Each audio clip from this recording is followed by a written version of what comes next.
Discovery has announced that its staff must be vaccinated against COVID-19 by January 2022. It notes that it will make exceptions for some staff members. Let's talk to Ronald Whelan, the Chief Commercial Officer at Discovery Health. Thanks so much for your time on SABC News this afternoon. So what factors led you to make that decision on mandatory vaccination for your employees? Well, thank you for hosting us this afternoon. Delighted to be with you. So our decision is underpinned by three main reasons. I think the first reason is we're sitting with an unprecedented health tragedy in South Africa at the moment. Over the course of the last 18 months, just short of a 250,000 people have died as a result of COVID. If you look at the excess deaths over the last 18 months or so, that's 41% more deaths in the same compared to the long-term average over the same period. The second reason is that we now have conclusive evidence both globally and in South Africa that vaccines are both safe and effective. It's unprecedented data that we've got access to both globally and in SA. Discovery Health has actually done analysis on vaccine efficacy in South Africa on both the Pfizer vaccine and the J&J vaccine, and have found both of these vaccines reduce death by up to 90%. I mean, so that's a significant quantum. And then they reduce infection by somewhere between 50 and 80%. So very, very effective and very safe vaccines. The third reason we've undertaken on this initiative is a moral and legal obligation to our staff and to our workplaces to make sure that our workplaces are entirely safe.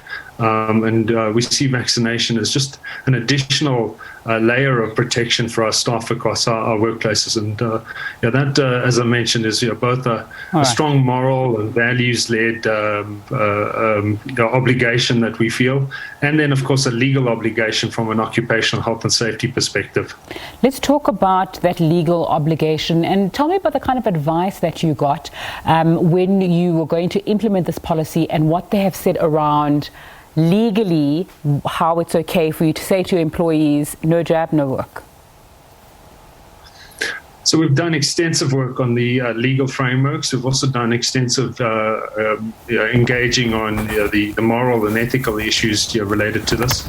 On the legal front, it really comes down to balancing the rights of all employees across the business, both those that have been vaccinated and those that have chosen not to be vaccinated. It also comes to balancing the rights of employees with the obligations of the business. So when you exploring this, it is a number of acts come into play, including the Occupational Health and Safety Act, which makes specific provision for protection of employees against biological hazards, in fact. And when one thinks about your SARS-CoV-2, which is the virus that caused COVID-19, that's a biological hazard.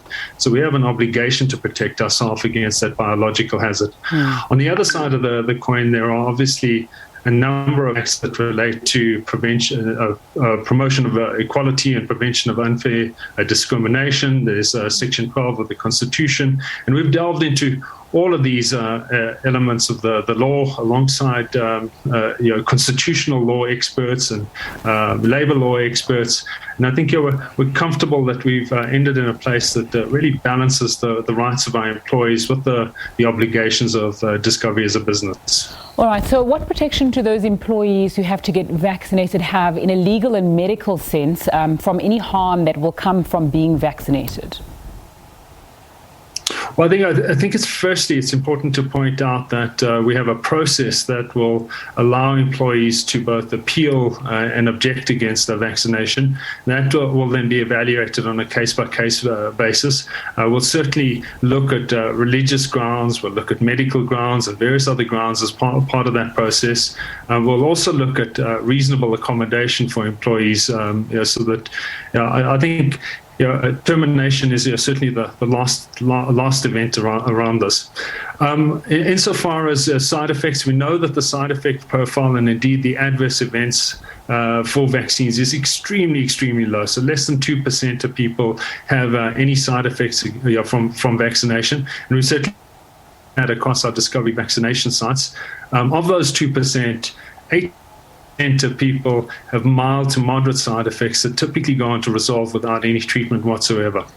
For the severe adverse events, as I said, tiny fractions of the population experience severe adverse events. We're finding somewhere in the order of 2 to 3 people per million vaccinations. For those adverse events, there is a national fund in place, no faults indemnity fund set up by the National Department of Health and National Treasury that would support those individuals through medical care and various other mechanisms. But I think it's really important to point out that the risks of a severe or an adverse event as a result of vaccination is significantly lower than the risk of an adverse reaction to COVID itself. So COVID, we know that there's about an 18% risk of being admitted to hospital if you contract COVID.